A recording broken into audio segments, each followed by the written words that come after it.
लोकसभा चुनाव करीब है और अब विपक्षी इंडिया गठबंधन में सीट शेयरिंग की गाड़ी भी रफ्तार पकड़ती नजर आ रही है। कांग्रेस ने सीट शेयरिंग पर बातचीत के लिए मुकुल वासनिक के नेतृत्व में एक कमेटी बनाई है। मुकुल वासनिक की अगुवाई वाली कमेटी दिल्ली में अलग अलग प्रदेश की अलग अलग पार्टियों के साथ बातचीत कर रही है।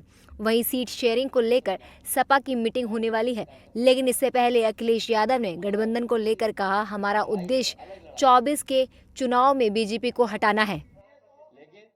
गठबंधन मजबूत हो उस दिशा में हम लोग काम कर रहे हैं, बीजेपी हटे उस दिशा में काम कर रहे हैं। हालांकि सीट शेयरिंग को लेकर आरजेडी प्रमुख लालू यादव ने कहा, गठबंधन में सीटों का बंटवारा इतनी जल्दी नहीं होता है। इतना जल्दी हो जाता है, सब हो रहा है। नीतीश कुमार नाराज चल रहे हैं।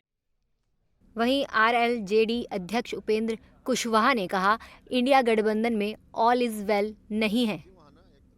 अब देखिए वहाँ ना एक तरफ नीतीश जी कह रहे हैं कि अब इतना विलम्ब हो रहा है और लालू जी कह रहे हैं कि समय लगेगा। इसका मतलब आपस में लोगों के बीच में क्या स्थिति है तो स्पष्ट है। लेकिन उन्होंने ये भी कहा कि अभी समय तो लगता ही है, भीतर से सब कुछ हो रहा है, सब कुछ तय हो चुका है। भीतर से हो रहा है तो बाहर से बात क्यों आ जा रही है?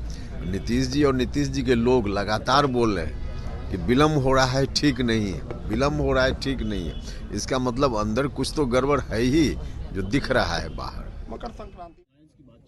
हालांकि इस बीच पंजाब में आप कितनी सीटों पर चुनाव लड़ेगी, इसका भगवंत मान ने पहले ही घोषणा कर दी है। पंजाब बनेगा हीरो, पूरे देश का पंजाब बनेगा हीरो। इस बार लोकसभा में आम आदमी पार्टी पंजाब में 13 की 13 जीतेगी।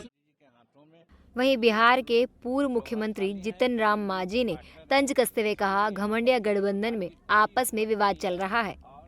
हम तो यही कह रहे हैं कि घमंडिया जो गठबंधन है उनका कोई हिसाब नहीं देख रहे हैं, आपस में रूसाफुली हो रहा है। एक को सेनापति पहले बना करके मैंने प्रधानमंत्री का सब विभाग दिखा करके हमारे नेता को कहां से कहां तक लोग हटाया, बिहार के काम को हैम्पर करके आवाज उनको कन्वीनर का भी सीट देने की बात आई तो वो रूस गए और उन्होंने लालू जी को कहा कि लालू जी को कन्वीनर बना दीजिए। तो इस तरह से साफ है कि घमंडिया गठबंधन आपस में टूट गए हैं और आज और कल आप देखिएगा 2-4 दिन के अंतर्गत उनका कोई अस्तित्व ही नहीं रहेगा। लालू जी ने अभी कहा दरअसल यूपी में लोकसभा की 80 सीटें हैं। अखिलेश यादव पहले ही यह साफ कर चुके हैं कि सूबे में इंडिया गठबंधन का नेतृत्व सपा ही करेगी। सपा के गठबंधन का नेतृत्व का सीधा अर्थ अधिक सीटों पर दावेदारी है। सपा 65 सीटों पर चुनाव लड़ने की दावेदारी कर रही है। सपा की कोशिश है कि कांग्रेस और आरएलडी को 15 सीटों पर मना लिया जाए।